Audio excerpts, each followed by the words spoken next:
పరమగీతము 6వ అధ్యాయము.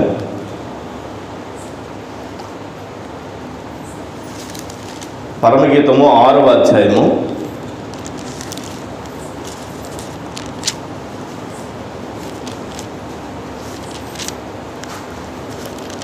13వ వచనాన్ని చదువుకుందాం.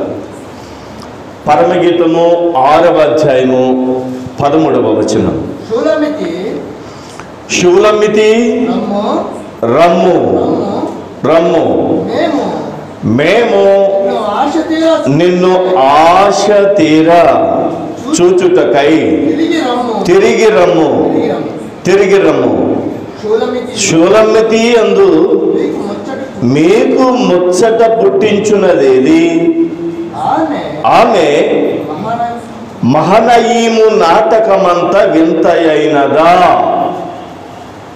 ఈ మాట మనం ఈ రాత్రి కొద్ది నిమిషాలు ధ్యానం చేద్దాం.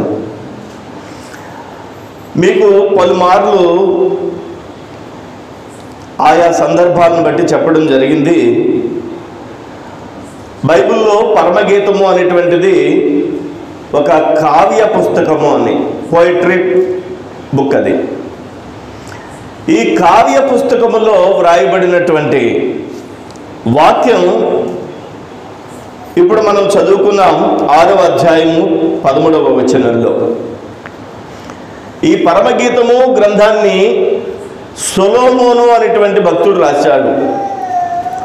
అయితే ఈ పరమగీతంలో ప్రాముఖ్యమైనటువంటి 2 క్యారెక్టర్స్ మనకు కనిపిస్తాయి. ఒకటి చెప్పండి, ప్రియుడు. రెండవది ప్రియురాలు. ప్రియుడు ప్రభువైన యేసుక్రీస్తుకు సూచనగాను, ప్రియురాలు సంఘమునకు సూచనగాను అనేకమైనటువంటి వచన భాగాలు ఈ పరమగీత గ్రంథంలో వ్రాయబడి ఉన్నాయి. ఒక పట్టాన అర్థం కానటువంటి పుస్తకం ఏదైనా ఉంది అని అంటే పరమగీతమే. మిగిలినటువంటివి పుస్తకాలు అంటే మిగిలినటువంటి బైబిల్ గ్రంథంలో భాగాలు చదివితే కాస్తో కోస్తో అర్థమవుద్ది. కానీ ఈ పరమగీత గ్రంథంలో ఉండేటువంటి వచనాలు ప్రభు యొక్క ఆత్మ మీద ఆధారపడకుండా మనం ధ్యానం చేయాలని ప్రయత్నించినా ఏమాత్రం అర్థం కానే కావు. ఈ రాత్రి ఈ పరమగీత గ్రంథం నుండి ఒక వచనంలో ఒక లైను మనకి ప్రభువారు చెప్పడానికి ఇష్టపడుతున్నారు. అతి ఘనుడైనటువంటి దేవుడు ఈ విడిది గది వార్షికోత్సవ కూడికలో ఈ మాట తెలియజేయడానికి ఒక ప్రత్యేకమైనటువంటి ఉద్దేశం ప్రభువుకున్నది. ఏమని ఇక్కడ వ్రాయబడిందంటే, శూలమితి రమ్ము రమ్ము, మేము నిన్ను ఆశ తీరా చూచుటకై తిరిగి రమ్ము. శూలమితి యందు మీకు ముచ్చట పుట్టించున్నదేది? ఆమె మహనయీము నాటకమంత వింత అయినదా అని చెప్పి ఇక్కడ వ్రాయబడింది. దేవునికి స్తోత్రం కలుగును గాక. ప్రియుడు ఎవరికి సూచనగా ఉన్నాడు అని అంటే దేవుని యొక్క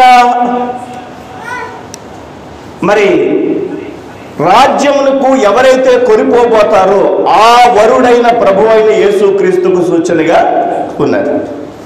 అయితే ఈ ప్రియుడు ప్రియురాలు మీద ఉన్న ప్రేమకు కారణం ఏంటో తెలుసుకోవాలని అడిగిన ప్రశ్న ఇది. అంటే ప్రభువైన యేసుక్రీస్తుకి సంఘం అంటే ఎందుకు అంత ఇష్టం? బాగా గమనించాలి. ప్రభువైన యేసుకి ఆయన పరలోక రాజ్యంలో దూతల నడుమ ఆయన నిత్యత్వంలో పర సంబంధమైనటువంటి మహిమలో ఆయన ఎప్పుడూ కొనియాడబడుతూ ఉండేటువంటి ఆయన మహిమను విడిచిపెట్టి లోకానికి సంఘం కోసం ఎందుకు వచ్చేయాలి? ఈ మానవాళి సంఘముగా కూడికుని ఉన్నప్పుడు ఈ సంఘము ఎడల దేవునికి అంత ప్రేమ కలగడానికి గల కారణం ఏంటి? ఆ ప్రశ్నే ఇక్కడ వేయడం జరిగింది. షూలమ్మితి యందు మీకు ముచ్చట పుట్టించినదేది? ఆమె మహనయీము నాటకమంత వింత అయినదా అని అడుగుతాడు. అంటే ఈ షూలమ్మితి అనేటువంటి క్యారెక్టర్, ఈ ప్రియురాలు మహనయీము నాటకమంతా వింత అయినదా? మీకు కొన్ని నాటకాల పేర్లు గుర్తున్నాయి, ఉన్నాయా?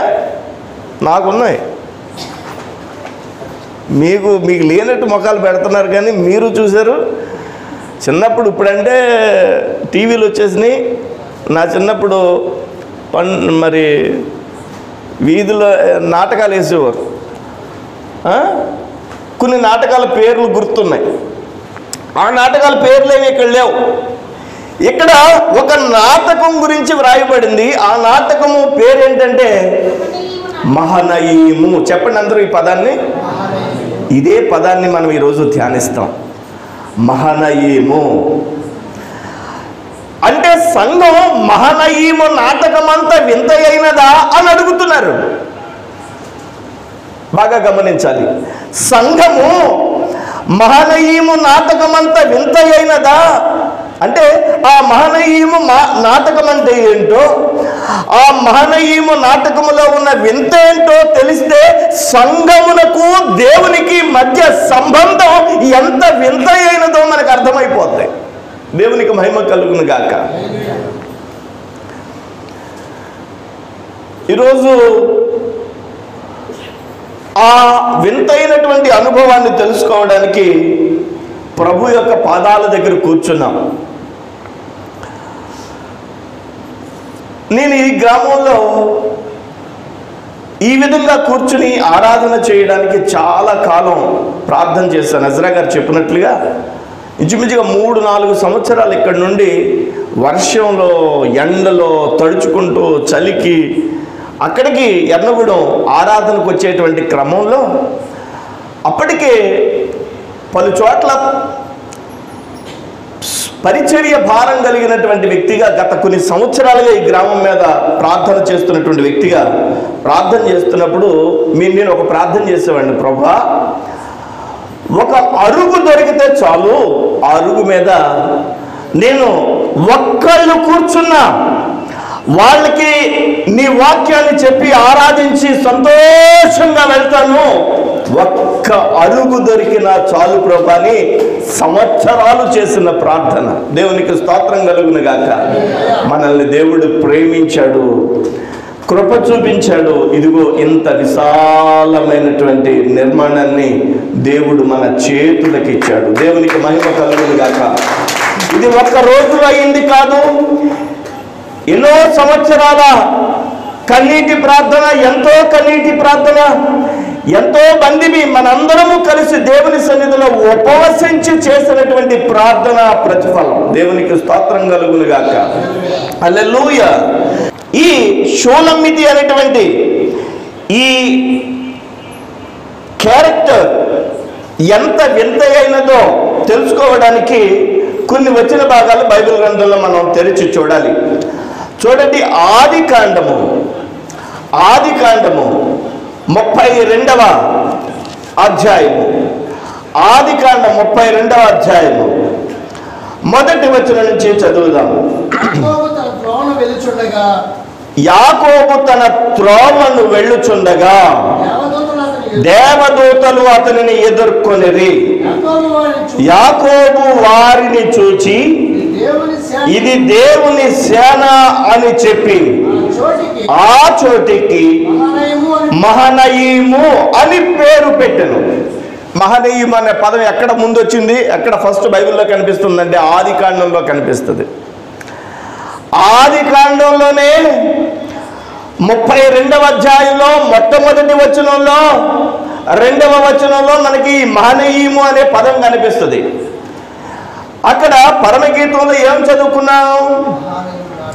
షూలమ్మితి అంత వింత అయిందా, అంత ప్రత్యేకమైందా, అంత మరి ప్రత్యేకమైనటువంటి స్థితి కలిగిందా? ఏ మహనయీము నాటకం అంత వింత అయిందా ఏంటి అని అడిగారు. అక్కడ మహనయీము అంటే ఏంటో ఆది కాండంలో మనం చూస్తున్నాం. ఆది కాండంలో 32వ అధ్యాయంలో యాకోబు తన త్రోవను వెళ్ళుచుండగా దేవదూతలు అతనిని ఎదుర్కొనిరి. యాకోబు ఎవరు? యాకోబు మోసగాడు. యాకోబు అనే పేరుకి ఉన్న అర్థం ఏంటి? మోసగాడు. యాకోబు అనబడిన వ్యక్తి తాను తిరిగి మారు మనసు పొందిన అనుభవంలోనికి వచ్చుతున్నటువంటి అధ్యాయం ఇది. ఒక యాకోబు ఇజ్రాయేలుగా మారిన అధ్యాయం. యాకోబు దేవుని బిడ్డగా మారిన అధ్యాయం. యాకోబు ఆశీర్వదించబడ్డాడు కష్టపడి. యాకోబు ఆశీర్వదించబడ్డాడు దేవుని యొక్క చిత్తములో. ఆయన యాకోబు మీద ఉన్న శాపం, యాకోబు మీద ఉన్న ఆ యొక్క శాపగ్రస్తమైన స్థితి తొలగిపోవడానికి యాకోబు మారు మనసు పొందాడు. ఈ యొక్క 32వ అధ్యాయంలో యాకోబు తన త్రోవను వెళ్ళుచుండగా దేవుని దూతలు యాకోబుకి ఎదురయ్యారు. యాకోబు వారిని చూచి, ఎవరిని చూచాడు? దేవుని దూతలను చూచి, ఇది దేవుని సేన అని పేరు పెట్టాడు. ఏం పేరు పెట్టాడు చెప్పండి? అని పెట్టి ఆ చోటికి మహనయీము అని పేరు పెట్టి, మహనయీము అనే పదం చదివారా మీరు బైబిల్లో? ఆ పైన పుట్టినట్టు ఉంది, 1 అనేది ఉంది కదా, క్రింద చదవండి ఏమని ఉందో. 2 సేనలు. బాగా అర్థం చేసుకోవాలి, బాగా జాగ్రత్తగా వింటేనే కానీ మన హృదయానికి అర్థం కాదు ఇది. మహనయీము అనే పదానికి 1 ఉంది పైన, ఆ 1 అనేది క్రింద అర్థం ఉంది. ఆ అర్థంలో ఏమనుందంటే 2 సేనలు కలిసిన చోటు. 1 యాకోబు సేన, 2 దేవుని సేన. 1 లోకంలో పాపి అయినటువంటి మానవుని యొక్క సేన, 2 పరిశుద్ధుడైన దేవుని యొక్క అతి పరిశుద్ధమైన దేవదూతల సేన. ఈ 2 సేనలు కలిసినటువంటి స్థలమే మహనయీము. మళ్ళా చెప్తున్నాను, యాకోబు మోసగాడు. యాకోబు తన అన్నను మోసం చేశాడు. యాకోబు తన తండ్రిని మోసం చేశాడు. యాకోబు తన జనాన్ని మోసం చేశాడు. యాకోబు తన భార్యను మోసం చేశాడు. యాకోబు తనకు తానే మోసం చేసుకున్నాడు. యాకోబు అనే మాటకు అర్థమే మోసగాడు. మోసగాడైనటువంటి వాడు నడుస్తూ వెళ్తున్నప్పుడు దేవుని దూతలు అతనికి ఎదురైనప్పుడు యాకోబు ఇజ్రాయేలుగా మారిపోయాడు. ఆ మారిన సందర్భం ఇది. హల్లెలూయా. యాకోబు తన సేనతో వెళ్తూ ఉన్నాడు. దేవుని యొక్క దూతలు తన సేనతో వస్తున్నప్పుడు, అసలు దేవుని సేన అంటే దేవుని దూతలు, మానవుడు, పైగా మోసగాడు కలిసే అవకాశం ఉందండి? వింతైనది కాదా ఇది? అద్భుతమైనది కాదా ఇది? షోలమ్మిది మహనయీము నాటకం అంతా వింతైనదా అని అడిగారు అక్కడ. అవును, ఈరోజు మనము మరియు దేవుని దూతలు ఇక్కడ ఉండడం అద్భుతం కాదా? ఈ స్థలంలో దేవుడే దిగివై రావడం, ప్రభు అయిన క్రీస్తు యేసు ప్రభువారు ఆత్మ ప్రత్యక్షత మన మధ్యలో ఉండడం, ఆయన ఈ రాత్రి మనతో గడపడం, ఆయన మనతో ఉండడం, మనము ఆయనతో ఉండడం, మానవ సేన దేవుని సేన కలిసి ఒక చోట ఉండడం మహనయీము. అద్భుతం, వింత వింత వింత వింత. ఎక్కడికి వెళ్తే మనం దేవుణ్ణి కనుగోగలం? 2 సేనలు కలిసే స్థలమే మందిరం. హల్లెలూయా. దేవుని సేన దిగి వచ్చి, ప్రభువైన దేవుడు దిగి వచ్చి, ఆయన మన స్తుతి ఆరాధన ఆలకించడానికి, మన యొక్క ప్రార్థనలు వినడానికి, మనతో వాక్యం ద్వారా మాట్లాడడానికి దిగి వచ్చే స్థలం ఏది అంటే దేవుని మందిరం. ఆ మందిరంలోనికి యాకోబునైన నేను వచ్చాను, మీరు వచ్చారు.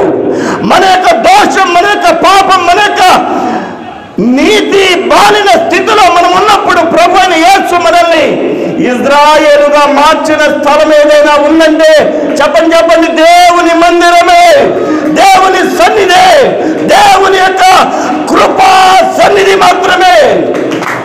హల్లెలూయా. దేవుని యొక్క మందిరంలో దేవుడు మానవుడు కలిసి సంభాషించుకునే సమయం, ఆ ప్లేస్ అది. దేవునికి స్తోత్రం కలుగును గాక. హల్లెలూయా, హల్లెలూయా, హల్లెలూయా. మహనయీము నాటకం అంతా వింతైందా షోలమితి? అవును, వింతైందే. ఇప్పుడు మనలో ఎవరైనా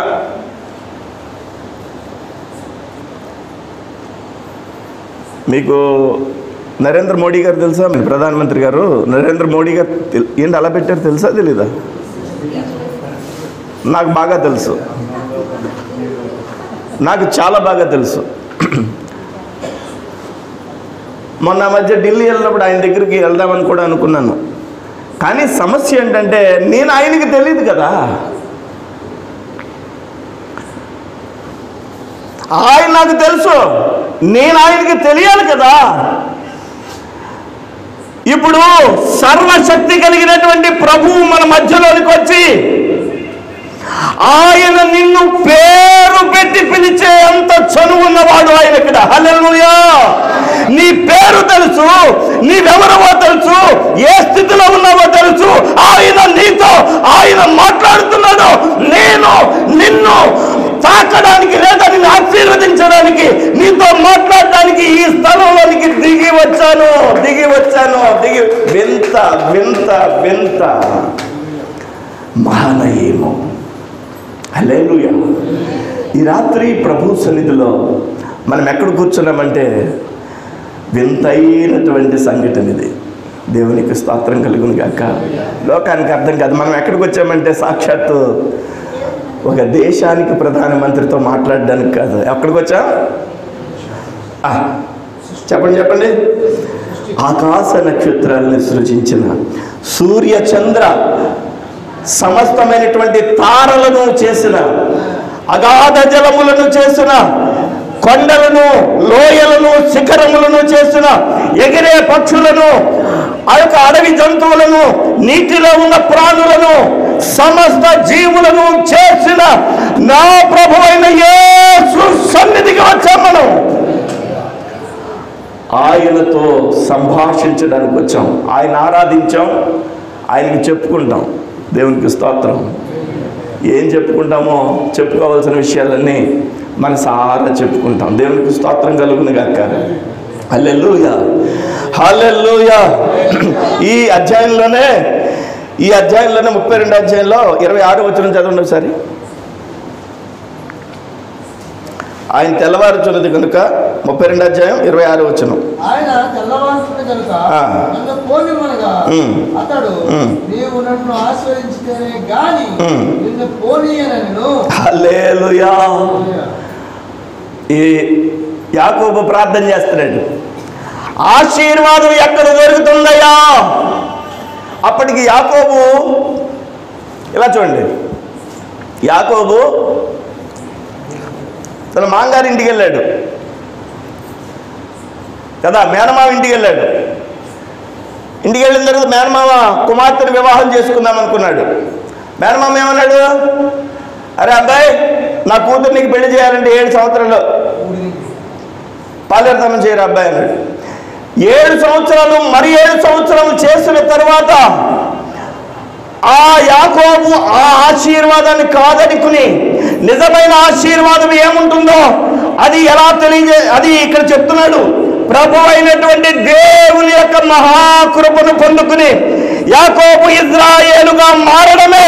హల్లెలూయా, హల్లెలూయా. చూడండి 28 వచనం. అప్పుడు ఆయన, నీవు దేవునితోనూ మనుషులతోనూ పోరాడి గెలిచిదువు కనుక ఇక మీద నీ పేరు ఇజ్రాయేలే కానీ యాకోబు కాదు. మనం ఇక మీదట మోసగాళ్ళం కాదు, ఇక మీదట మనం శాపగ్రస్తులం కాదు. మనం ఇక్కడ కూర్చున్న మన అందరూ ఎవరు అంటే ప్రభు అయిన దేవుని ఎంత ఆయన యొక్క ఆశీర్వాదాన్ని పొందిన వారు. దేవునికి స్తోత్రం కలుగును గాక. మన మీద ఉన్న శాపం క్రీస్తు యొక్క రక్తం ద్వారా కొట్టివేయబడింది. క్రీస్తు యొక్క శిలువ ద్వారా మనకి విమోచన కలిగింది. మనము నీతిమంతులము కాము, కానీ అబ్రహాము దేవుని నమ్మినది అతనికి నీతిగా ఎంచబడిన కారణంగా మనము మన ప్రభు అయిన యేసు క్రీస్తు యొక్క రక్తంలో శిలువలో విశ్వాసం ఉంచాం. అది మనకి నీతిగా ఆపాదించబడింది. దేవునికి స్తోత్రం కలుగును గాక. ఇది వింత. పరమగీతంలో అదే కదా వ్రాయబడింది. షోలమ్మితి షోలమ్మితి షోలమ్మితి షోలమ్మితి అంటున్నావు. షోలమ్మితి అంత వింతైందా? షోలమ్మితి అంత మహనయీము అంత వింతైందా అంటే అవును. షోలమ్మితి ఈ సొలొమోను రాజుకి సూచనగా ఉన్న ప్రభువైన యేసుకి మధ్య సంబంధము వింతైనదట. దేవునికి స్తోత్రం కలుగును గాక. ఆయన పరిశుద్ధుడు, మనము పాపులము. పాపి అయిన మానవునికి పరిశుద్ధుడైన దేవునికి సంబంధము చెప్పండి వింతైనది. అది మహనయీము అంత వింతైంది. దేవునికి స్తోత్రం కలుగును గాక. హల్లెలూయా, హల్లెలూయా. ఈ రాత్రి మిమ్మల్ని నేను ఒక ప్రశ్న అడుగుతున్నాను. మన ప్రభు అయినటువంటి దేవునితో మాట్లాడిన అనుభవం దేవుని యొక్క మందిరంలో మనం కలిగి ఉంటున్నామా? దేవుని యొక్క మందిరంలో దేవుడు మనతో మాట్లాడిన అనుభవాన్ని మనం కలిగి ఉంటున్నామా? దేవుని మందిరంలో దేవుని యొక్క సహవాసమును కలిగిన వారుగా మనం ఉంటున్నామా? ఉంటే అది మహనయీము అంత వింతైనది. దేవునికి స్తోత్రం కలుగును గాక. హల్లెలూయా. ఎన్నోసార్లు మనం దేవుని మందిరానికి చాలా దీనమైనటువంటి పరిస్థితులు వస్తాం. ఒకే ఒక దేవుని యొక్క మాట ద్వారా ఆదరించబడిపోయి తిరిగి వెళ్ళేటప్పుడు ఆనందిస్తూ వెళ్తాం. దేవునికి స్తోత్రం కలుగును గాక. ఎంతో పోగొట్టుకున్న వాళ్ళలాగా, ఏదో కోల్పోయిన వాళ్ళలాగా మనం దేవుని మందిరానికి ఒక్కొక్కసారి వస్తాం. తిరిగి వెళ్ళేటప్పుడు దేవుని యొక్క మాట వలన మనం ఏం చేస్తామంటే చెప్పండి, ఆనందిస్తూ సంతోషిస్తూ ముందుకు వెళ్తాం. దేవునికి మహిమ కలుగును గాక. హల్లెలూయా, హల్లెలూయా. చూడండి, మరొక విషయాన్ని కూడా నేను మీకు చెప్తాను. సంఘము ప్రభు అయినటువంటి యేసు కలిసే స్థలం ఏదని చెప్తున్నాను ఇక్కడ. సంఘము లేదా విశ్వాసి ప్రభు అయిన యేసు కలుసుకునే స్థలం ఏదని చెప్తున్నాను. మహనీయం అంత వింతైనది. ఆ మహనీయం ఏంటంటే ఈ మందిరమే, మందిరమే, మందిరమే. హల్లెలూయా. మందిరములో దేవుడు ఆయన యొక్క ప్రజలతో మాట్లాడతాడు. ఆయన ప్రజలు చెప్పింది వింటాడు. మనం శుక్రవారం చేసే ప్రతి ప్రార్థన దేవుడు ఆలకిస్తున్నాడు. ఇంచుమించుగా మరి ఎజ్రా గారు చెప్పినట్టుగా 90% ఇప్పటి వరకు చేసిన ప్రార్థనలన్నీ ఆల్రెడీ నెరవేర్చబడ్డాయి. నెరవేరుస్తూ ఉన్నాడు. దేవుడు గొప్ప కార్యాలు చేస్తూనే ఉన్నాడు. ఎందుకంటే ఆయన ఆలకించే దేవుడు కాబట్టి, మన యొక్క ప్రార్థనలు ఆలకిస్తున్నాడు కాబట్టి. దేవునికి మహిమ కలుగును గాక. చూడండి, సమూయేలు 2వ గ్రంథాన్ని ఒకసారి తెరచి చూద్దాం. సమూయేలు 2వ గ్రంథం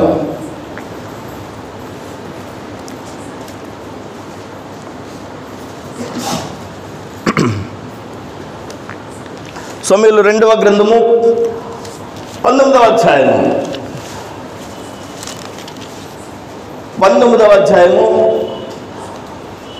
32వ వచనం.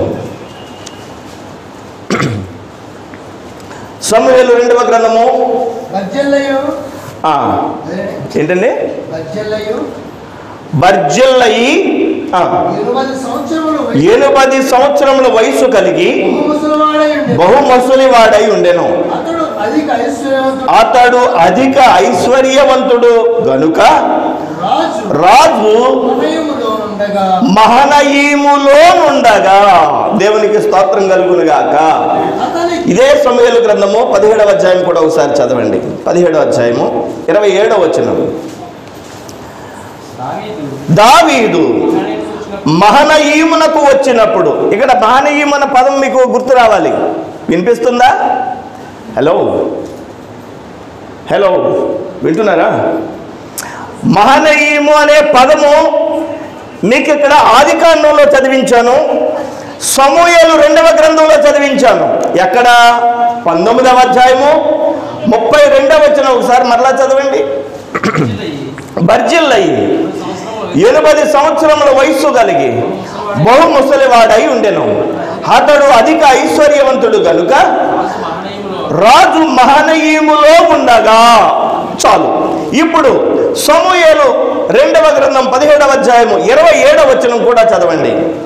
దావీదు మహనయీమునకు వచ్చినప్పుడు అమ్మోనీయులు రబ్బా పట్టణపు వాడైన నాహాషు కుమారుడు, ఇక్కడ కూడా 27వ వచనంలో మహనయీము అనే పదం చదువుతున్నాం. ఇప్పుడు చూడండి, ఇలా చూడండి, మీరు ఇంటికి వెళ్ళిన తర్వాత సమూయేలు 2వ గ్రంథం 17వ అధ్యాయం 18వ అధ్యాయం 19వ అధ్యాయం చదవడానికి ప్రయత్నం చేయండి.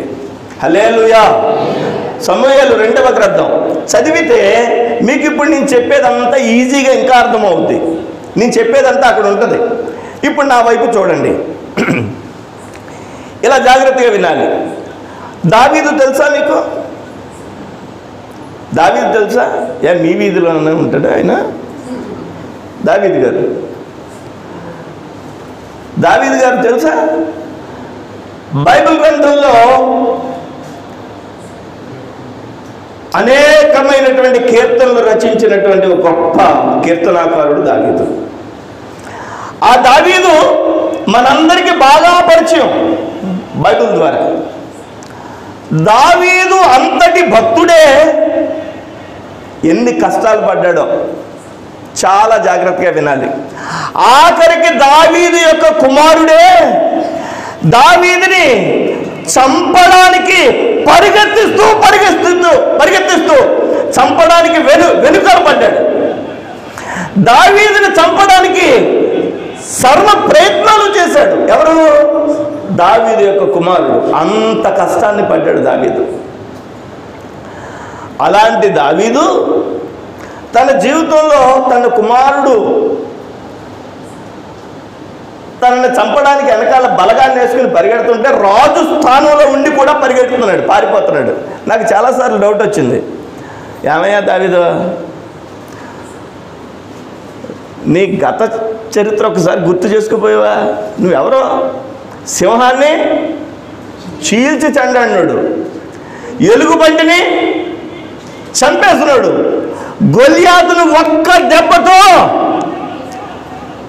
నీ కుమారుడికి ఒక్కసారిలా ఎదురు తిరిగితే నీ విశ్వరూపాన్ని చూసి పడిపోతాడయా. ఎందుకు వెళ్ళావు అలాగంటే, దావీదు చేతిలో తన కుమారుడు చనిపోయాడన్న వార్త బైబిల్లో మనం చదవడం ఇష్టం లేక దావీదే 10 మెట్లు దిగి పారిపోయాడు అరణ్యానికి. తండ్రి ప్రేమ అండి, తండ్రి ప్రేమ. తండ్రి అంతగా ప్రేమించాడు. దావీదు అరణ్యంలోకి వెళ్తే అరణ్యంలోకి వెళ్ళినటువంటి ఆ దావీదు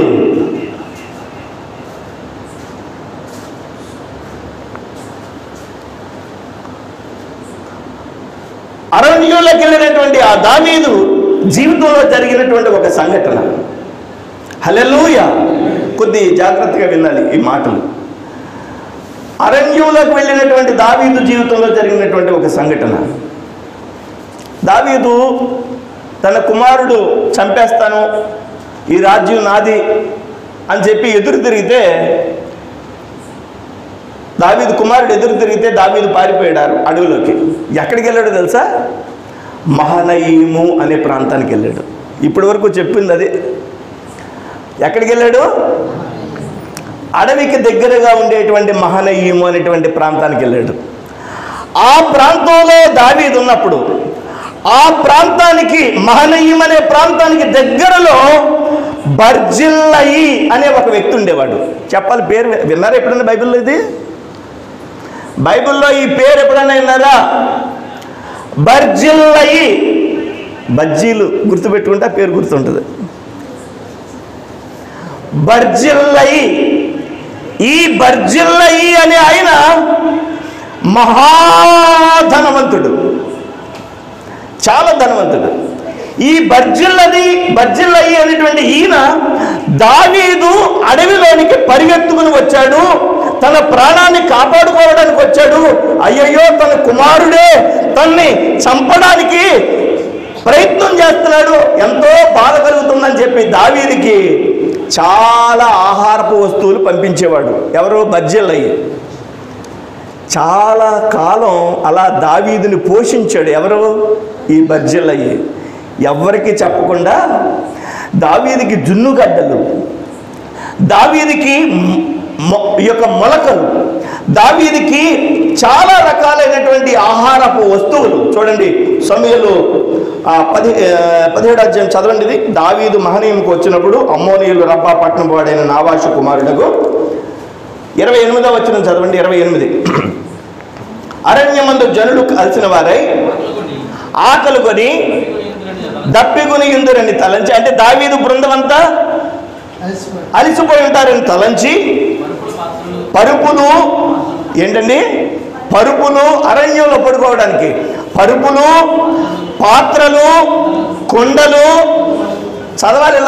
ఇలా చూడాలి, ఏమేమి పంపించాడో ఇలా చూడాలి.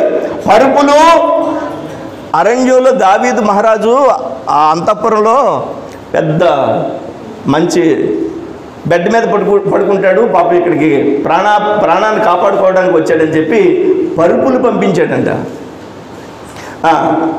పాత్రలు పంపించాడంట, కొండలు పంపించాడంట, గోధుమలు పంపించాడంట. ఎవలు, పిండి, వేచిన గోధుమలు, కాయధాన్యాలు, చిక్కుడు కాయలు, పేలాలు, తేనె, వెన్న, గొర్రెలు, జున్ను ముద్దలు, ఇవన్నీ దావీదుకి పంపించాడంట. ఎవరు? పేరు మర్చిపోకూడదు మీరు. ఎవరు? కొన్ని పేర్లు బైబిల్లో ఒక్కసారి కూడా మీరు చదవనటువంటి, విననటువంటి పేర్లు కూడా కనిపిస్తాయి. ఈ బర్జిల్లయి అంత ప్రేమించాడు దావీదుని. సరే, కొంతకాలానికి తన కుమారుడు ఆ యొక్క ఎదురు తిరిగినటువంటి పరిస్థితి నుంచి దావీదు కాపాడబడ్డానికి దేవుడు ఒక ప్రణాళికను సిద్ధం చేశాడు. సరే, దావీదు తిరిగి తన యొక్క అంతఃపురానికి వెళ్ళాలి. ఇప్పుడు శత్రు సైన్యం నశించిపోయింది, అంతఃపురానికి వెళ్ళాలి. అంతఃపురానికి వెళ్ళేటువంటి ఆ క్రమంలో బర్జిల్లయి, దావీదు తాత వెళ్ళిరా, ఇన్ని రోజులు నీకు నేను జున్ను ముక్కలు పంపించాను, బాగా తిన్నావు, హ్యాపీగా వెళ్ళిరా, సంతోషంగా వెళ్ళిరా నాయన అని అంటున్నాడు. అప్పుడు దావీదు అంటున్నాడు, బర్జిల్లయి సమూయేలు 2వ గ్రంథం 17, 18, 19, 20 ఆ అధ్యాయాలన్నీ మీరు తర్వాత చూసుకోండి. అక్కడ ఉన్నదంతా నేను కథలాగా చెప్తాను మీకు. బర్జిల్లయి, నేను ఇన్ని సంవత్సరాలు అడవిలో ఉంటే, ఇన్ని రోజులు అడవిలో ఉంటే నాకు, నా దాసులకి నువ్వు ఆహారాన్ని పంపించావు. నేను ఇప్పుడు తిరిగి వెళ్తున్నాను. తిరిగి వెళ్ళేటప్పుడు నువ్వు నన్ను సాగనంపుతున్నావు. నా మనసు ఒక మాట మాట్లాడాలనిపిస్తుంది. బర్జిల్లయి, నాతో పాటు వచ్చేవా? నాతో పాటు వచ్చేస్తే అంతఃపురంలోనికి వెళ్తాను. నేను రాజుని కదా, అంతఃపురంలోనికి వెళ్తాను. అంతఃపురంలో నాతో పాటు నువ్వు ఉండవు. కానీ అప్పుడు బర్జిల్లయి ఏమంటాడు తెలుసా? రాజు, దావీదు మహారాజు, నాకు ఇప్పుడు 80 సంవత్సరాలు. బర్జిల్లయికి ఎన్ని సంవత్సరాలు అనుకుంటున్నారు? 80 సంవత్సరాలు. ఎంత ముసలి వయసులో నేను అంతఃపురానికి రాలేను. వచ్చిన నువ్వేదో పంచపక్ష పరమాన్నాలు పెడతావు, పెట్టినా నాకు అరగదు. ఈ తిప్పలన్నీ ఎందుకు? నన్ను ఇక్కడ ఉండనే నీకు అరుగుద్దు కాబట్టి, నువ్వు తినగలవు కాబట్టి అవన్నీ పంపించాను నాయన, నువ్వు వెళ్ళు. దావీదు అన్నాడు, అబ్బెబ్బే నువ్వు రావాలి. అప్పుడు బర్జిల్లయి అంటాడు, దావీదు రాజా, నేను రాలేను, కానీ నువ్వు అంతగా పట్టుబడుతున్నావు కాబట్టి మా అబ్బాయి ఉన్నాడు, తీసుకెళ్దు. మీ అబ్బాయి ఉన్నాడా? ఏడి మీ అబ్బాయి? ఒరే కింహాము, అది పేరేంటి? చెప్పాలి. కింహాము. సమూయేలు 2వ గ్రంథం 19వ అధ్యాయం తీయండి. ఇప్పుడు సమూయేలు 2వ గ్రంథం 19వ అధ్యాయం 38వ వచనం చదవాలి. 37వ వచనం చదవండి. 37. నేను నా ఊరి యందుండి మరణమై నా తల్లిదండ్రుల సమాధి అంటే పాతి పెట్టబడిగా అచ్చడిగా తిరిగిపోయినట్లు నాకు సెలవిమ్ము, చెత్తగించుము. నీ దాసుడగు ఏంటి? అందరూ చెప్పాలి పేరు. ఏమని పిలుచుంటారంట? కింహాము అని ఏమని పిలుచుంటారంట ఫ్రెండ్స్? మామూలుగా మనలో అనమాట. కింహాము అనే ఫ్రెండ్ పిలవాలనుకో, అరే కింహా ఏదో పిలుచుంటారు. ఈ తండ్రి కింహాముని పిలిచి, ఎందుకు ఇంత చెప్తున్నానో మీకు గుండెలు పగిలిపోతాయి. ఇక్కడి నుంచి వెళ్ళేటప్పుడు ఈ వర్తమానంలో ఉండేటువంటి ఆ తాత్పర్యం భావం మన యొక్క హృదయాన్ని ఘోషించేటట్లుగా చేస్తుంది. నేను నమ్ముతున్నాను. దేవునికి స్తోత్రం కలుగును గాక. హల్లెలూయా. ఈ యొక్క కింహాము అనేటువంటి మా అబ్బాయి ఉన్నాడు, నువ్వు తీసుకెళ్ళు రాజా అన్నాడు. కింహాము వచ్చాడు. రాజు అన్నాడు, కింహాం వస్తావా? వస్తాను. తీసుకెళ్ళాడు. తీసుకెళ్ళిన తర్వాత అప్పటికే దావీదు మహారాజు ఎవరు? దావీదు మహారాజు ఎవరంటే చూడండి, రూతు గ్రంథం ఒకసారి తీస్తే మనకు అర్థమవుతుంది. రూతు గ్రంథం తీయండి ఒకసారి. రూతు గ్రంథం చివరి అధ్యాయము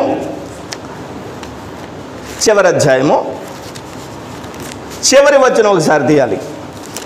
తీసారు ఎప్పుడన్నా రూతు? సమూయేలు మొదటి గ్రంథం ముందు ఉంటుంది. సమూయేలు మొదటి గ్రంథం ముందు ఉంటుంది, 4వ అధ్యాయము చివరి వచనం.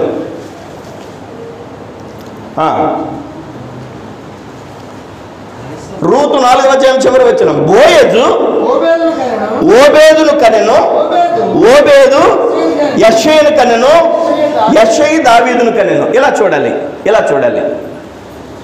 మనకి మత్తయి సువార్త మొదట చూస్తే కనెను కనెను కనెను కనెను కనెను. ఎందుకురా బాబు ఈ గోలంతా? మనకి ఏదో యేసు ప్రభు గురించి 4 మొక్కలు చెప్తే సరిపోదా? ఎవరిని కంటే మనకెందుకు? ఎవరికి పుడితే మనకెందుకు చూదంతా అన్నట్టుగా అనుకునేవాడిని. కానీ అక్కడున్న మతలబు అంతా ఇంత కాదండి. ఇక్కడ చూడండి, బోయజు ఓబేదును కనెను, ఓబేదు యెషయిని కనెను, యెషయి దావీదును కనెను. ఇప్పుడు మనం దావీదు గురించి చెప్పుకుంటున్నాం. దావీదు ఎవరికి బిడ్డ? యెషయి బిడ్డ. యెషయి ఎవరి బిడ్డ? ఓబేదు బిడ్డ. ఓబేదు ఎవరి బిడ్డ? బోయజు బిడ్డ. బోయజు దగ్గర ఒక్కసారి వెళ్ళొద్దాం రండి. జస్ట్ 1 minute అలా చూసి వచ్చేద్దాం. బోయజు ఎవరంటే రూతు యొక్క భర్త. రూతు ఎవరంటే నయోమి యొక్క కోడలు. అంటే నయోమి యొక్క కోడలు. ఈ రూతు సంగమునకు గుర్తుగా ఉంది. బోయజు యేసుక్రీస్తు ప్రభువారికి గుర్తుగా ఉన్నాడు. హల్లెలూయా, హల్లెలూయా. మనము దేవుని యొక్క సన్నిధానంలో సర్వశక్తి కలిగినటువంటి ప్రభు మన మీద నిందలు తొలగించి ఆయన భార్యగా మనం చేసుకున్నాడు. హల్లెలూయా. పరిశుద్ధమైన దేవుని సంఘంగా ప్రభు అయిన యేసు మనల్ని కొనుక్కున్నాడు. రూతు సంఘమునకు గుర్తుగా ఉంది, బోయజు క్రీస్తుకు గుర్తుగా ఉన్నాడు. ఇప్పుడు గమనిస్తే బోయజుకి బెత్లెహేములో కొన్ని ఆస్తులు ఉన్నాయి. బోయజు ఎవరు? రూతు భర్త కదా. ఆస్తులు ఉన్నాయి. ఎక్కడ? యేసుబాబు ఎక్కడ పుట్టాడు? మనసులో పెట్టుకోండి. దగ్గరకు వస్తున్నాను, విషయం చెప్తా. యేసుబాబు ఎక్కడ పుట్టాడు? మనం దేని గురించి మాట్లాడుకుంటున్నాం? మహనయీము. ఈ పదం మర్చిపోకూడదు. ఏంటి అలా చూస్తారు? సీరియస్గా వింటున్నారా? సీరియస్గా చూస్తున్నారా? దేని గురించి మనం మాట్లాడుకుంటున్నాం? మహనయీము. ఇప్పుడు ఈ దావీదు యొక్క తాతయ్య అనేటువంటి బోయజు దగ్గరికి వెళ్ళాం. బోయజుకి బెత్లెహేము పట్టణంలో ఆస్తులు ఉన్నాయి. ఆ ఆస్తుల్లో రూతుని చేసుకున్న తర్వాత రూతు బోయజు కలిపి ఒక కొండని ఇల్లులాగా తొలిపించుకున్నారు. ఒక కొండని, దానికి క్రొత్త ఇల్లు అని పేరు పెట్టారు. ఏంటది? న్యూఢిల్లీ తెలుసా? న్యూఢిల్లీ తెలుసా? ఎంతకాలం ఉన్నా న్యూఢిల్లీయే. ఆ ఇంటి పేరు కూడా క్రొత్త ఇల్లు. బోయజు రూతులు దాంట్లో ఉన్నారు. కొంతకాలం ఉన్న తర్వాత బోయజుకి ఎవరు పుట్టారు? ఓబేదు పుట్టాడు. అప్పుడు ఓబేదుతో అన్నాడు, ఒరే నాయన, మేము ముసలోళం అయిపోయావురా, మీరేం చేస్తారంటే ఓబేదు నువ్వు నీ భార్య ఈ ఇంట్లో ఉండండి, మేమేమో పక్కన ఉంటామని చెప్పారు. కొంతకాలానికి వాళ్ళు బోయజు, తర్వాత రూతు మరణించారు. ఇప్పుడు ఓబేదు భార్య ఉన్నారు. ఓబేదు భార్యకి ఎవరు పుట్టారు? యెషయి పుట్టాడు. యెషయి భార్యకి అప్పగించారు ఈ యొక్క ఇంటిని. వినిపిస్తుందా? యెషయి భార్య యెషయికి దావీదుకి ఆ ఇల్లు చెందాలి కదా. బాగా గుర్తు చేసుకోవాలి. ఇప్పుడు ఏది? ఏది? బెత్లెహేము పట్టణంలో ఉన్న కొండను తొలిచినటువంటి ఒక ఇల్లు. నేను ఆస్తంతటి గురించి చెప్పడం లేదు, ఒక ఇల్లు. హల్లెలూయా. ఇప్పుడు గమనిస్తే ఈ ఇంటి గురించి ఒక ప్రత్యేకమైనటువంటి వివరణలోకి వెళ్తే అద్భుతమైనటువంటి ఆధ్యాత్మిక వివరణ మనకు లభిస్తుంది. హల్లెలూయా, హల్లెలూయా. ఇప్పుడు దావీదు ఇందాక బర్జల్లితో పాటుగా పంపిస్తే ఎవరు తీసుకెళ్లారు? దావీదు ఎవరిని తీసుకెళ్ళాడు? కిమ్హాము అనే వ్యక్తిని తీసుకెళ్లారు, మర్చిపోకూడదు. బర్జల్లి ఇందాక దున్నుముఖ పంపాడా దావీదికి? దావీదు వెళ్తా బర్జల్లిని రమ్మన్నాడా? బర్జల్లి ఏముంది, ముసలిని అయిపోయిన రానని అన్నాడా? అయితే నా కొడుకున్నాడు కిమ్హాము గాడు, ఆయన పట్టుకెళ్ళన్నాడా? కిమ్హాముని తీసుకుని వెళ్ళాడా దావీదు?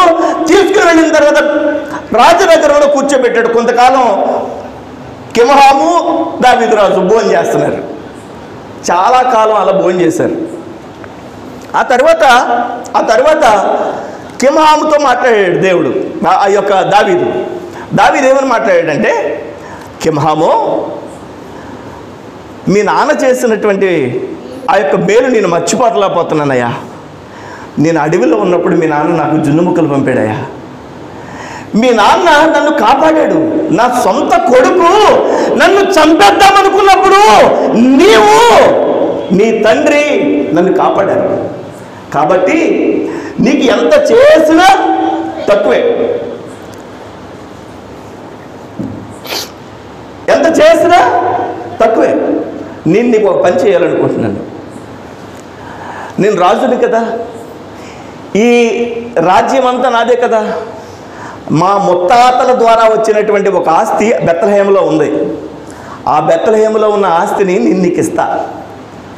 కాదండి బాబు, బెర్జల్లి మా నాన్న చాలా ధనవంతుడు కదండి, నీకెంత ధనవంతుడు అయినా నేను నీకు ఆస్తి ఇస్తానని బెత్లెహేములో ఉన్న పూర్వీకుల నుంచి వస్తున్నటువంటి, బోయజు కాలం నుంచి వస్తున్నటువంటి ఆ ఇల్లు కిమ్హాముకి ఇచ్చాడు దావీదు. ఇప్పుడు కిమ్హాము ఆ ఇంట్లోకి వెళ్ళాడు. ఇదంతా మీకు అర్థమవుతుంది చివరికి వచ్చేసరికి. కిమ్హాము ఆ ఇంటిలోనికి వెళ్ళాడు. వెళ్ళిన తర్వాత కిమ్హాముకి ఒక వార్త వచ్చింది సడన్గా. ఏమనంటే, బర్జిల్లయి మీ నాన్న చనిపోయాడు అని. ఎక్కడున్నాడు? మహనయీము దగ్గర.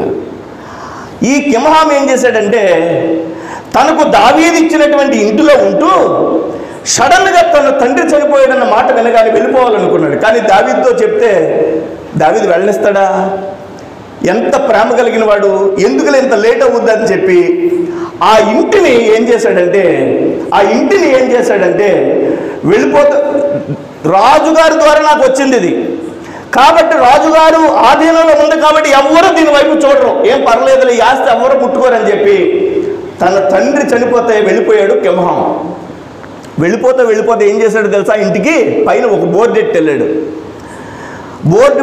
ఆ బోర్డు ఏంటో చదివిస్తాను మీ చేత. చూడండి, ఇర్మియా గ్రంథము 41వ అధ్యాయము. ఇర్మియా గ్రంథము 41వ అధ్యాయము. మీకు ఎక్కడ ఈ యొక్క విషయాలు గమనించడానికి అవకాశం ఉండదు, జాగ్రత్తగా వెళ్ళాలి. ఇర్మియా గ్రంథము 41వ అధ్యాయము 18వ వచనం ఒకసారి చదవండి.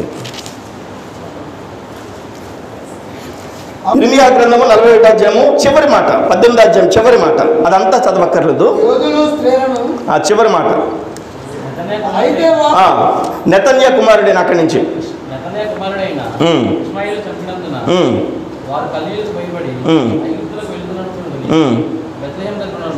ఇక్కడ చదవాలి. బెత్లెహేము దగ్గరనున్న, చదవాలి గట్టిగా చదవాలి. అది చెప్పాలి. గెరుతు చెప్పాలి, అందరూ చెప్పాలి. ఇలాగా గెరుతు, ఇలా నాతో చెప్పాలి. గెరుతు, నాతో చెప్ప. గెరుతు అని అనరే, ఆడు 1 అంటే 2 అంటాడు, 1 అని అండవు. చెప్పాలి గెరుతు. నాతో గెరుతు అనాలి మీరు కూడా. గెరుతు కిమ్హాము. మళ్ళా చెప్తున్నాను, గెరుతు కిమ్హాము. ఈ కిమ్హాము అనే ఆయన ఏం చేశాడంటే, తండ్రి చనిపోయాడు కాబట్టి వెళ్ళిపోతూ బోయజు దగ్గర నుంచి క్రమేణా వచ్చినటువంటి ఆ ఇల్లుకి పైన బోర్డు పెట్టాడు. ఏంటంటే గెరుతు కిమ్హాము అని. గెరుతు కిమ్హాము అంటే దాని అర్థం ఏంటంటే, కిమ్హాము యొక్క సత్రము అని. గెరూతు అంటే సత్రము అని అర్థం. మనం పాయింట్ దగ్గరికి వచ్చేస్తున్నాం. కిమ్హాము యొక్క సత్రం అంటే ఎందుకని అలా పెట్టాడంటే, నేను ఇలా విడిచిపెట్టి వెళ్ళిపోతా ఇంటిని, దీంట్లో దీపం పెట్టేవాళ్ళు ఎవరు ఉండరు, తుడిచేవాళ్ళు ఎవరు ఉండరు, సత్రం అని పేరెట్టాను అనుకోండి, అప్పుడు హైవే, అది ఐగుప్తుకి హైవే, ఈజిప్ట్కి హైవే. ఇప్పటికీ ఈజిప్ట్ హైవేలో ఉంటుంది అది. ఈజిప్ట్ హైవేలో ఆ గెరూతు కిమ్హాము కనిపిస్తుంది. గెరూతు కిమ్హాము దగ్గరికి వాళ్ళు వీళ్ళు వెళ్ళి అక్కడ సేద తీరుతారని చెప్పి గెరూతు కిమ్హాం అంటే కిమ్హాము యొక్క సత్రము అని పేరు పెట్టాడు. అంటే ఎవరైనా ఊరికినే వెళ్ళొచ్చు, ఊరికినే ఉండొచ్చు. అక్కడికి కిమ్హాం వెళ్ళిపోయిన తర్వాత జనాలు రావడం, సేద తీరడం, పొద్దున్న వెళ్ళిపోవడం అలా జరిగేది. కొంతకాలానికి త్రాగుబోతులు, తిండిబోతులు, భయంకరమైన వాళ్ళు, జోదం ఆడేవాళ్ళు, రకరకాల ప్రజలు అక్కడికి వస్తున్నారు, అక్కడ ఉంటున్నారు. ఎవరిది? బోయజుది. దావీదు వరకు వచ్చింది, కానీ కిమ్హాము చేతులకు వెళ్ళింది, గెరూతు కిమ్హాముగా మారింది. కానీ అసలైనటువంటి వారసుడు నా ప్రభువైన యేసు కన్య మరియ గర్భాన అదే సూత్రానికి వచ్చాడు. హల్లెలూయా! ఎంత అద్భుతం చూడండి, ఇది మానవీయమంత అద్భుతం. హల్లెలూయా! యేసు ఎక్కడ పుట్టాడు? మానవుల్ని కలవడానికంటే సత్రం దగ్గరికి వచ్చాడు. ఇప్పుడు మరియా అదే సత్రం ముందుండి అంటుంది, లోపల ఉన్న బిడ్డ ఎవరు? ఆ ఇంటికి యజమాని, దావీదు కుమారుడైన యేసు. యేసుది ఆ ఇల్లు. ఆ గెరూతు కిమ్హాము ముందుండి మరి అడుగుతుంది కన్య మరియా, ఇదిగో నాకు నొప్పులు. అప్పుడు యేసు అడుగుతున్నాడు, నా భార్యకు కాస్తంత చోటివ్వండి, కాస్తంత చోటివ్వండి, ఈ యొక్క కాన్పు కోసం. స్థలం లేదు, ఏమ లేదు, బయటకు పో. యేసుక్రీస్తు ప్రభువారు ఆ ఇంటిని చేజెక్కించుకోవడానికి రాలేదు, మన హృదయాన్ని చేజెక్కించుకోవడానికి వచ్చాడు. హల్లెలూయా! యేసుకి సర్వభూమి ఆయనదే. యేసుకి అవసరమైందల్లా మన హృదయం. ఇంకా అవసరమైంది ఏంటంటే దేవుని మందిరం. దేవునికి స్తోత్రం. హల్లెలూయా! హల్లెలూయా! అక్కడ యేసు ఆ సత్రంలో స్థలము లేని కారణంగా ఆయన పశువుల పాకలో పరుండబెట్టబడ్డాడు. ఆ ఇంటి వాకిట్లోనే, ఆ యొక్క సత్రం. అంటే నా ఇంట్లో కూడా నాకు స్థలం లేదు, నేను ఆ యొక్క పశువుల పాకలో పడుకున్నాను అన్నట్టుగా లోకానికి ఒక సూచనగా యేసయ్య. చూడండి, గమనించండి, ఈ రాత్రి ఒక వింత. యేసయ్య ఎక్కడికి వచ్చాడంటే మహనయీము అనేటువంటి ఆ స్థలానికి వచ్చాడు. దేవునికి స్తోత్రం. నేను ఈరోజు ఏం చెప్తున్నానో తెలుసా? యేసయ్య మనల్ని ప్రేమించి ఈ స్థలములోనికి వచ్చాడు. ఇది వింతైన స్థలం, మనం ఎప్పుడూ ఊహించలేదండి. ఇది సంవత్సరం క్రితం, ఇది కొన్ని రోజుల క్రితం మసిబారిపోయిన స్థలం ఇది. ఇక్కడ విపరీతమైనటువంటి మొక్కలు, లోపల అంతెత్తు మొక్కలు, ఇక్కడ మసిబారిపోయిన గోడలు, ఇక్కడ భయంకరమైనటువంటి చీకటి, కానీ ఇంత వెలుగుతో నింపబడింది. ఇక్కడ ఎంత వెలుగుమయంగా మారడానికి వింతైన అనుభవం. ఒక మనిషి కాదు, ఇక్కడ కూర్చున్నటువంటి మనోహరం గారు అయితేనేమి, ఇక్కడ కూర్చున్నటువంటి ఎజ్రా గారు అయితేనేమి, దానియేలు గారు అయితేనేమి, జోసెఫ్ గారు అయితేనేమి, ఇక్కడ కూర్చున్న ప్రతి ఒక్కరూ, ప్రతి చంటి పిల్లలు కూడా ఇక్కడ కష్టపడి పనిచేశారు. ఈ ప్రాంతం దేవునికి ఇష్టమైన ప్రాంతంగా దేవుడు ఎన్నుకున్నాడు. అందుకని ఇక్కడ కన్నీటి ప్రార్థన దేవుడు ఆలకిస్తున్నాడు, దేవుడు మాట్లాడుతున్నాడు. నేను అందుకనే మందిరంలో నిలబడేటప్పుడు, ప్రభువా, ఇది నువ్వు నాకు ఇచ్చిన సమయం. ఈ సమయంలో పుల్పిట్ దగ్గర నిలబడి ఏ పెట్ట కదో, కట్టు కదో, ఏదో కొంగ కదో, కాకి కదో చెప్పేసి గంట సమయం గడిపేయచ్చు. నో, అలా కుదరదు. నీ వాక్యం ఇస్తేనే కానీ నేను మందిరానికి వెళ్ళను. నీ వాక్యం నీ పిల్లలతో చెప్పడానికి మీరు సహాయం చేయండి ప్రభుని భయంతో నా దేవుని పాదాల దగ్గర గోజాడి ప్రతిసారి దేవుని మందిరానికి వస్తాను. హల్లెలూయా! హల్లెలూయా! ఇది వింతైన అనుభవం. ఈ రాత్రి నా ప్రభు అయినటువంటి క్రీస్తు మాట్లాడుతున్నాడు. నేను మీరు కలుసుకోవడం వింత, మహనీయమంత వింత, ఈ మందిరము వింత, మీరు ఇక్కడ కూర్చోవడం ఒక వింత, నేను మీరు కలిసి ఏక కుటుంబంగా కూర్చోవడం అనేది వింత వింత. దేవునికి స్తోత్రం కలుగును గాక. ప్రియమైనటువంటి వాటిలో నేను ముగిస్తున్నాను. షూలమ్మితి మహనీయమంత వింతైనదా? మహనీయమంత వింతైనదా? నేను దేవుని మహిమ కోసం చెప్తున్నాను. ఎన్నో సభల్లో వాడబడుతున్నాను. నా ముందు వేల మంది ఉంటారు, నాతో పాటు కొంతమందిని తీసుకెళ్తూ ఉంటాను. అక్కడ ఉన్నటువంటి సంతృప్తి కంటే దేవుని మందిరంలో నేను నిలబడినప్పుడు వచ్చే సంతృప్తి అత్యంత ఉన్నతమైంది. దేవునికి స్తోత్రం కలుగును గాక. హల్లెలూయా, హల్లెలూయా. ఎన్నో ప్రాంతాలు తిరిగి ఉండొచ్చు. ఇప్పటికి 14 దేశాల్లో పర్యటించాను. ఆ సంతృప్తి కంటే ఇక్కడ దేవుని యొక్క వాక్యం ప్రకటించడం అనేది సంతృప్తి. ఎందుకంటే మహనీయము, అద్భుతం, అద్భుతం, వింతైనటువంటి అనుభవం. హల్లెలూయా. ఇప్పుడు మనం ఎవరితో మాట్లాడుతున్నాం చెప్పండి? మన ప్రభువుతో డిస్కస్ చేస్తున్నాం. దేవునికి స్తోత్రం కలుగును గాక. వెళ్ళేటప్పుడు ఒక మాట చెప్పాడండి ఎక్కడి నుండి, జరగకపోతే చూడండి. దేవునికి స్తోత్రం. హల్లెలూయా. ఒక మాట. ఎందుకంటే నేను నమ్మదగిన వాడిని కాను, నేను చేస్తానని భరోసా ఇవ్వడం లేదు. నేను ప్రకటిస్తున్న నా ప్రభు అయిన యేసు ఆశ్చర్యమైన అద్భుతమైన కార్యాన్ని చేయడానికి సమర్థుడు. హల్లెలూయా. ఇది డబ్బులుండి కూడా కొనేలేదు. మన పిల్లలు, మన మనోహరం గారు కానీ దానియల్ గారు కానీ కొంతమంది కొనాలనేటువంటి వాళ్ళ యొక్క కష్టార్జితం ముందుకు తీసుకొచ్చి ఇంకా ఇది కొనడానికి ప్రభు సహాయం చేస్తారు. దేవునికి మహిమ కలుగును గాక. లక్షలాది రూపాయలు వెచ్చించి ఇక్కడ కొనడానికి ప్రభు సహాయం చేస్తాడు. దేవునికి మహిమ కలుగును గాక. హల్లెలూయా. దయచేసి గమనించాలి. ఈ రాత్రి దైవజనునిగా మీకు 2 చేతులు జోడించి అడుగుతున్నాను. మీరు దేవుని మందిరంలో దేవుని నామాన్ని ఆరాధించడానికి వచ్చారు. ఒక గఫూర్ ప్రత్యేకమైన వాడు కానే కాడు. మనము వెంబడిస్తున్నటువంటి ప్రభుని యేసయ్య నమ్మదగిన వాడు, నిశ్చయము నమ్మదగిన వాడు.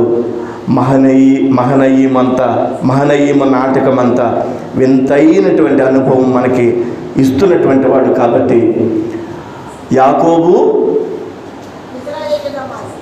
దేవుడు కలిసినటువంటి స్థలం మహనీయము, దావీదు బెర్జల్లయి కలిసినటువంటి స్థలం మహనీయము. ఆ మహనీయము వలనే గెరూతు కిమ్హాము అనే సత్రం వచ్చింది.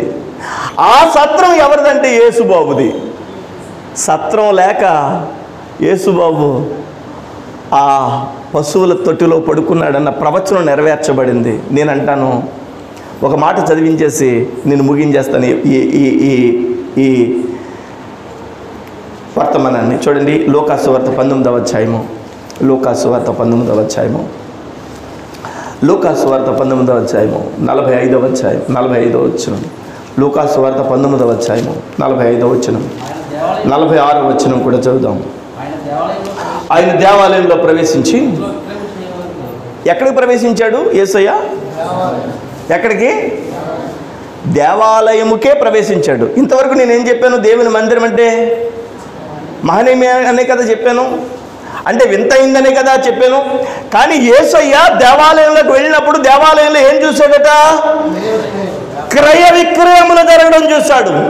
దేవుని యొక్క వాక్యం ప్రకటించడం కాకుండా వ్యాపారం జరుగుతున్నట్లుగా మందిరంలో గమనించి యేసయ్య అక్కడ నా మందిరము ప్రార్థనా మందిరము అయితే మీరు దానిని దొంగల గుహగా చేసితిరి అని చెప్పి వారిని కొరడాలతో కొట్టి పంపించినట్లుగా మనం బైబిల్ గ్రంథంలో చూస్తాము.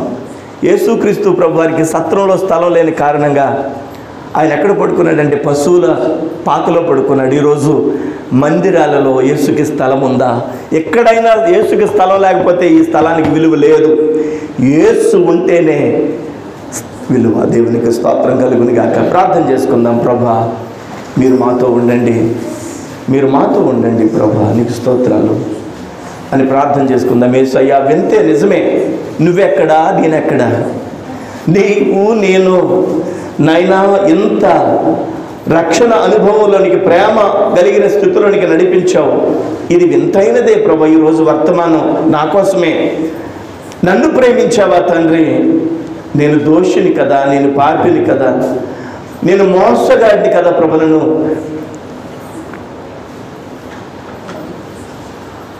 స్తోత్రం తండ్రి. హల్లెలూయా. చిన్న ప్రార్థన చేసుకుందాం. చిన్న ప్రార్థన దయచేసి ఒక్క నిమిషం ప్రార్థన చేసుకున్న తర్వాత మనం ప్రేమ విందులు పాలు పొందుదాం. చిన్న ప్రార్థన. మీతో ప్రభువారి వాక్యం మాట్లాడిందా? దేవుని మాట మీతో మిమ్మల్ని పలకరించిందా? దేవుని మందిరం అంటే ఏంటో తెలుసా? మహనీయము నాటకం అంతా వింతైనది. అంటే యాకోబు బృందము, దేవుని బృందము కలిసినటువంటి స్థలం అన్నమాట. బెర్జల్లయి, దావీదు కలిసినటువంటి స్థలం అన్నమాట. అందుకనే కిమ్హాము గెరూతు కిమ్హాముగా ఆ సత్రాన్ని మార్చాడు. అక్కడే యేసయ్య తన ప్రవచనాన్ని నెరవేర్చాడు. మహనీయములో ఉన్న గొప్ప విషయం గమనించారా? వింతైన అనుభవం యేసుకి మనకి, వింతైన ప్రేమ యేసు మన మీద చూపించాడు.